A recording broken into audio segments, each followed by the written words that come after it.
I am glad that you are here. You're going to really enjoy this.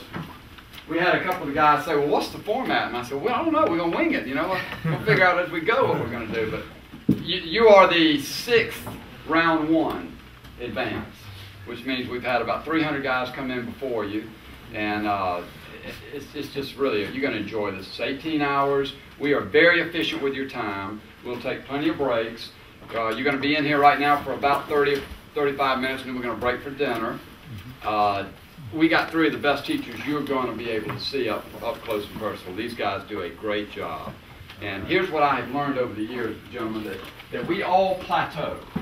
In life, we plateau. We plateau in everything. You plateau in your marriage. You plateau in your working out. You plateau in everything you do, and we plateau spiritually. Don't we plateau spiritually? We flatten out. What we want you to do is use this to bump the trajectory.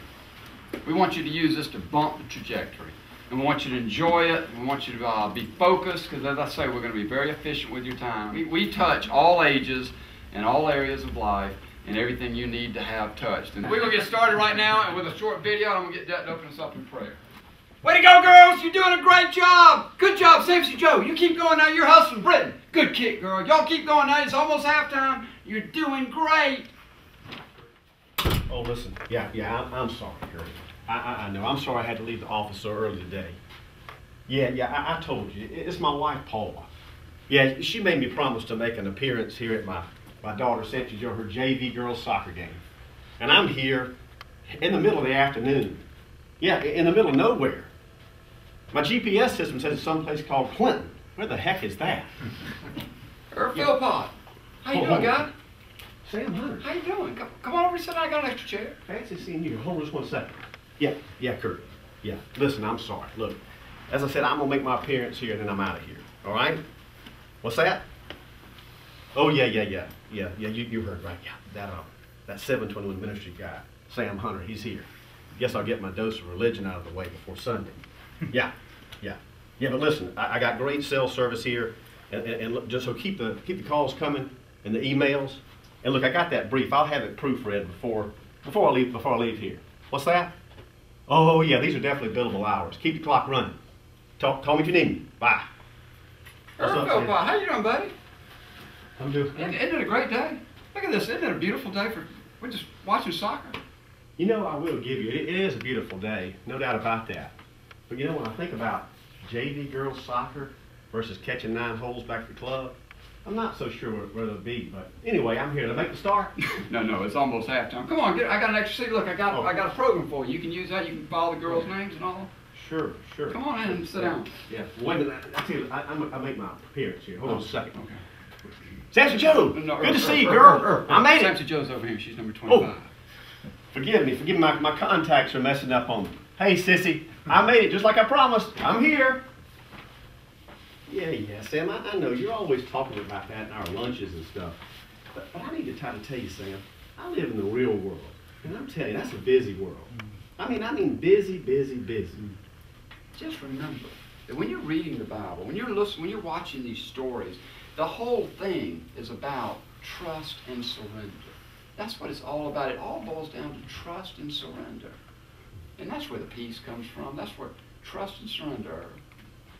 You know, Sam, we talked about that when I came to you before about peace. Yeah. And I could use some peace in my life. Now go, Sam. Irv, listen to me. One, before you go. Listen, I got to tell you, you're missing it, my friend. You're missing it. Missing what? I made my appearance. No, you don't get it, do you? You're missing it. We're going to start at the back left table with Mike Crowder. Mike, if you could go down your questions and give us the answers 1 through 4.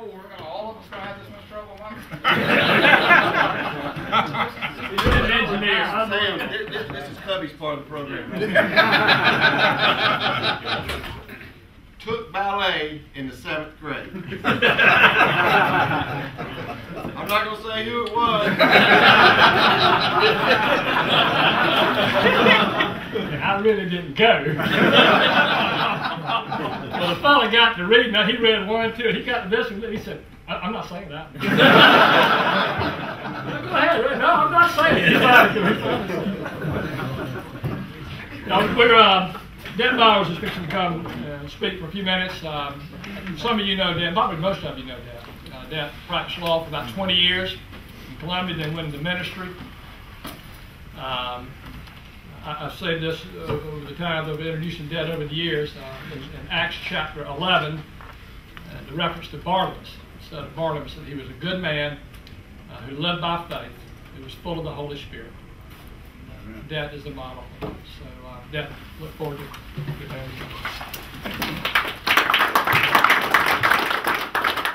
Y'all, if you have your Bible, if you return to Genesis chapter 22, now there are 4 movements in a surrender. The first is, you got to come to the end of you. Because until you come to the end of you, you're not going to have any interest in giving anything up. The second movement is, you have to experience God. Because you can't do it on your own. You've already tried that. That's why it's so messed up. The third movement is, you have to hand over to God whatever it is you're holding on so tightly to. It's keeping you from being all you can be. And you actually think it's enabling you to be all you can be. It's the disabler. And then the fourth movement is, you practice godliness. 4 movements. The reason we're all here, even if you don't know Cub, the reason we're here at Cub is Cub came into my life shortly after I was saved and got me on the right path. And then Irv, and then Cub got Irv, and then all of us came together. And of course, Det was the original. We'll go through that another time. But this is great teaching. This is my favorite part of the whole time. So enjoy Cubby Coles. Right, thank you very much. I'm making a note. That's a good line on that. Yeah, that's a good one.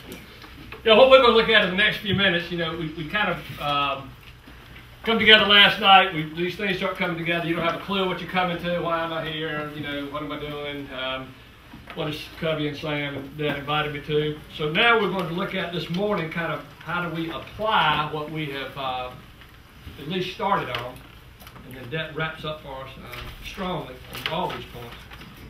But what I like to talk on for a couple of minutes is what does evangelism in the marketplace look like? And I'm oftentimes asked to speak on things, evangelism in the marketplace. I'm in the business world, so I'm out there. And so what oftentimes people ask me, how do you do it? What does it look like? And my answer usually is, well, as your faith increases, then you'll be more effective in the marketplace. Track with me here. If you the ball field, the bedroom, and what's the third one? Business or billfold. If you can make the most money, right? That's what you're told. That's what the world screams at you. Satan, your flesh, the world screams. Ball field, bedroom, billfold. That's what makes you the man. The Lord is screaming at you about what's important from His Word. And He says, guys, no. It's not that at all. It's about relationships. Relationships with Jesus. Relationship with God through His Son, Jesus Christ. Relationship with that daughter of His, your wife, that He's shared with you. And relationship with those children that you have to manage for such a short period of time. That's what's important. That's what's in the box. There is no success in the boardroom worth failure at home. No. There's no success in the business world ever that's going to be worth failure at home. You guys in here, all of you guys pretty much, your plate's full. The question is this a good thing? It's what am I going to take off this plate? What am I taking off the plate? Keep that thought. Body, mind, and spirit. If you don't have your body right, you can't. You're not going to be your best. If you don't have your mind right, you're not going to be your best. And if you don't have your spiritual life right, but what we think is, well, I can concentrate on one and ignore the other. You cannot. So listen to those, and we get into a lot of specifics. But what I think is such a great exercise is to look at what a typical day can be like. All right, so I'm going to ask you all to join in on this. How many hours are there in a day? 24. Okay. What did we say last night is the amount of sleep you should get? 8. That's ridiculous, isn't it? Anybody in here getting 8 hours of sleep? 8 hours of sleep? I only want a workout guy. A workout guy and a lazy guy. So, You think there's no way you can get 8 hours of sleep, and you think there's no way you can get an hour of exercise in a day. Look at my schedule, Sam. And you think that sleep is a luxury. You treat it as a luxury item. But again, God made you for sleep. Check out Genesis, the first book of the Bible, chapter 1. He made you for rest. It's not a luxury, guys. Nor is your exercise, nor is the way you eat, nor is what you allow into your mind. What you look at, what you listen to influences what you do. It just simply does. All right, so I think what I want to do is just drive home what we think are important, and let you rebel against that. How many hours? Here's 24 cups. Okay. How many hours do we need to take to be realistic? Because we all work for a living. To assign to work out of a 24-hour day, and I want to include in that the time it takes you to get to work, eat lunch in the middle of the day, and then leave work. Come on. How many hours should we put there? 9. 10. Let's go 10. Would 10 be okay? I mean, certainly we're not cheating anybody with 10, are we?